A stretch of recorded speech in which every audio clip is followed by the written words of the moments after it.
Paris Audio Vidéo Show 2020, toujours avec mon confrère Jean-Marie. On reste dans le domaine de la hi-fi, Jean-Marie, hein, avec une marque bien intéressante. Je crois.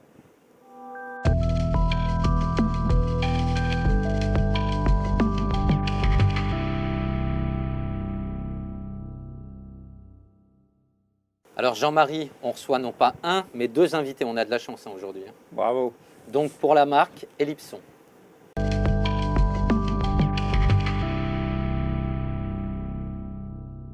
J'ai donc le plaisir de recevoir Vincent Lègle. Bonjour. Bonjour. Et Philippe Pénat. Bonjour Philippe. Bonjour. Vincent, est-ce que tu peux nous dire ce que tu fais dans la vie? Voilà, donc moi en fait je suis l'un des deux co-gérants de l'entreprise et je m'occupe plus particulièrement de toute la partie commerciale d'AV Industrie qui regroupe notamment la marque Ellipson. Alors quand tu nous dis l'entreprise, laquelle? Ellipson? AV Industrie. En fait Ellipson c'est une marque qui fait partie de l'entreprise AV Industrie qui regroupe 7 marques dans l'univers de l'audio, de l'enceinte acoustique et de l'accessoire audio-vidéo. Et toi Philippe, est-ce que tu peux nous en dire plus sur ce Oui, que tu donc fais chez Ellipson? moi au départ je suis physicien et acousticien et aujourd'hui je suis donc le responsable des produits, du développement et recherche des produits audio, au départ sur les enceintes et aussi sur l'électronique pour Ellipson. Alors, qu'est-ce que vient faire un ingénieur de la sorte dans une marque comme Ellipson? Quel est ton rôle concrètement? Ben, mon rôle c'est donc on part d'une feuille blanche, donc on définit le type de produit avec la direction que l'on veut faire. Ensuite, on travaille avec des designers pour voir la forme du produit et quelle va être son esthétique. Et nous, à partir de là, on développe tout le plan pour que le produit soit réalisé autant de la finition, de la conception et du rendu sonore. Je reviens vers toi, Philippe. Est-ce que tu peux, Vincent, pardon. Est-ce que tu peux nous en dire plus sur Ellipson? Et bien, sur Ellipson, en fait, l'une des particularités, c'est que c'est la plus vieille marque d'enceinte française aujourd'hui, puisqu'elle a été créée en 1938. Donc elle a beau être ancienne, mais depuis une dizaine d'années, on essaye d'apporter énormément de dynamisme et de nouveautés dans la refonte des gammes. Et depuis 2-3 ans, on essaye de s'orienter vraiment vers 3 pôles importants. Donc l'un, le principal, ça va être de redonner ces lettres de noblesse à Ellipson sur toute la partie haut de gamme, hein, haute fidélité. La seconde, c'est de prendre en compte toute l'apparition des objets connectés, donc en ayant une gamme qui va offrir de plus en plus de possibilités d'écouter de la musique en étant connecté. Et puis enfin, on développe fortement le marché de l'intégration qui est très important pour nous. On va revenir sur les produits justement et voir ce que vous avez à nous présenter.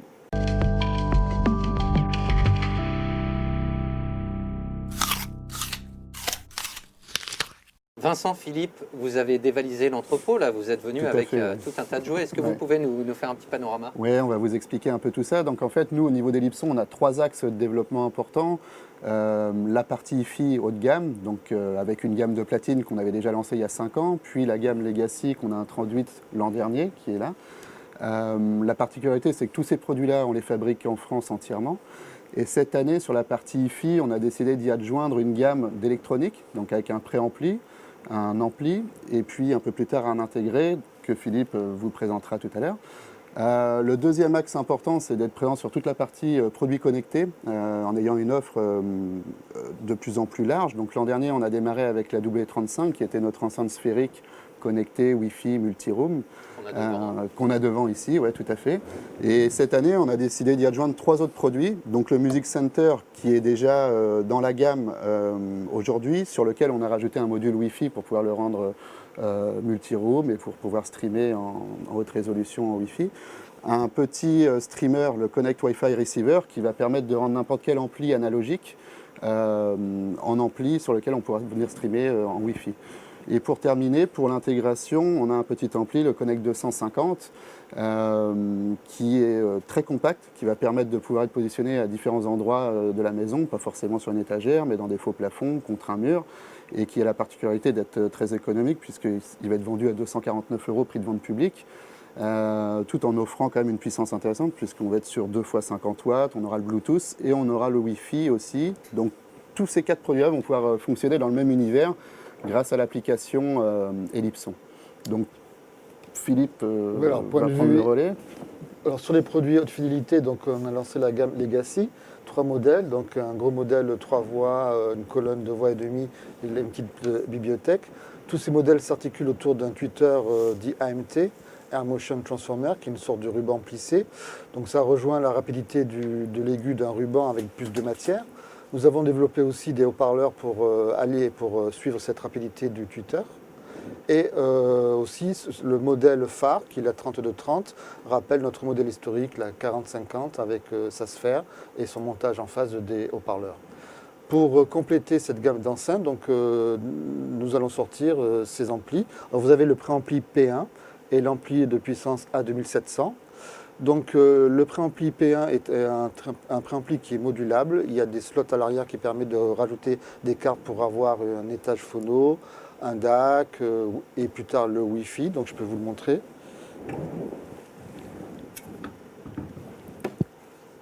Et pour compléter ce préampli P1, vous avez un ampli donc, A2700 qui est un ampli qui fait 700 watts sous 4 ohms, 400 watts sous 8 ohms et 1400 watts bridgé en mono avec une impédance de 8 ohms. On va y revenir donc. Merci Philippe.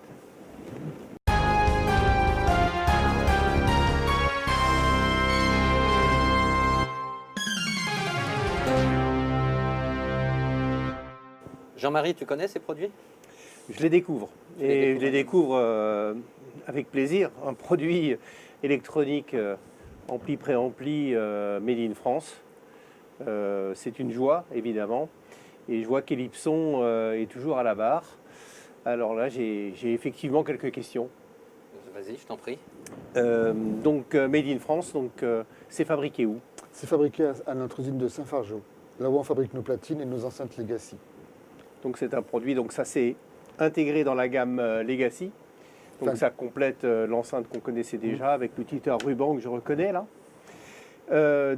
Cette électronique me paraît d'abord d'un design excellent. Je voudrais savoir un petit peu au niveau des entrées, j'ai cru comprendre qu'il y avait un certain nombre d'entrées qui étaient sur slot, donc par exemple l'entrée phono ou le DAC. Quelles sont les entrées disponibles sur le produit tel qu'il est vendu? Alors le produit de base a donc des entrées lignes, donc 2 entrées asymétriques et une entrée symétrique. On peut rajouter donc un slot pour avoir un préampli phono de qualité pour les cellules à aimant mobile et bobine mobile. Ensuite nous avons donc une entrée numérique avec les entrées SPDIF, optique et coaxiale et USB. Tout ça étant traité par un chip qui va convertir le signal numérique en analogique de qualité et tout format possible, que ce soit du ARS ou du DSD. Un produit très complet et on va dire est tout à fait d'actualité. Il est complètement dans les technologies actuelles. Juste une question aussi, une première question sur l'amplificateur. C'est un amplificateur numérique, je suppose? Oui, classe D, oui. Voilà, classe D. Classe D, classe en D. effet. Voilà, donc c'est un amplificateur qui... Alors, la particularité de ces produits-là, c'est le traitement qu'il y a interne fait qu'il y a un très très faible bruit au niveau du préampli. Donc tous les petits micro-signaux passent et sont retransmis par l'ampli, qui en plus de respecter ce silence, ne va pas induire de distorsion. On a une grande capacité de puissance, puisqu'on part de 400 watts jusqu'à 1400 watts si c'est configuré en mono. Ce qui est intéressant aussi sur le préampli, c'est qu'aujourd'hui, on a des slots adaptés à cette technologie. Si demain, il sort un nouveau format avec un nouveau DAC, on pourra toujours l'adapter, puisqu'il suffira de remplacer le slot. Il y a un accès USB à l'arrière, il suffit de rentrer une clé USB et il est remis à jour. Donc c'est un ampli qui est aujourd'hui qui est très performant et qui demain peut être dans 5 ans aussi très performant, puisque l'architecture reste la même. Oui, donc un produit évolutif. Évolutif. En un mot. Voilà. Un produit évolutif. Alors effectivement, on parle de mise à jour, c'est-à-dire en dehors de ça, est-ce qu'il y a des mises à jour qui vont se faire via le web ou est-ce que c'est effectivement toujours via les slots? Non, ce sera via un slot, via une entrée USB. Dans un second temps, si on prend l'option DAC avec Wi-Fi, donc il y aura une entrée RJ45, on pourra développer par simple téléchargement une mise à jour. Dans un premier temps, ce sera physique avec une clé USB. Mais bon, USB 2 ou USB-C? USB 2. Parfait, bon bah écoutez... je ne sais pas si c'est le moment d'aborder les questions de prix, parce qu'effectivement, la question qu'on se pose tous, c'est que voilà, je peux y aller. Voilà, est-ce que je vais pouvoir me le payer? C'est bien ça la question. Bien sûr. C'est Alors, peut-être en termes de prix, donc, on est à 1 990 € pour le préampli dans sa version de base, avec les entrées auxiliaires. La carte phono coûte 500. 490. Je préfère lui laisser la main, c'est lui qui parle En fait, d'argent. Le commerçant. le commerçant. sur les options, en fait, au niveau de la carte phono, on sera à 490 €. Sur le DAC, on sera à 690 et quand on aura le DAC Wi-Fi, on sera à 890 €. Parfait. L'ampli étant, lui, à 2 990 €. Et dans un second temps, nous allons développer un ampli intégré qui fera 240 watts en 4 ohms et 150 watts en 8 ohms, qui reprendra le format donc, de ce préampli-là, qui sera, lui, sans les options de carte, sera positionné à 2 990 €. Alors en conclusion, moi je dirais que positionnement prix pour un produit de haut de gamme, excellemment bien placé pour un produit fabriqué en France, hein, je le répète, parce que c'est quand même, c'est ça qui est formidable dans l'histoire de Legacy. C'est ça. Tout à fait. Eh ben, ce sera le mot de la fin. Merci Jean-Marie. Merci messieurs. Restez avec nous car on a encore pas mal de choses à vous présenter. Notre prochain invité, c'est Waterfall, une autre société française.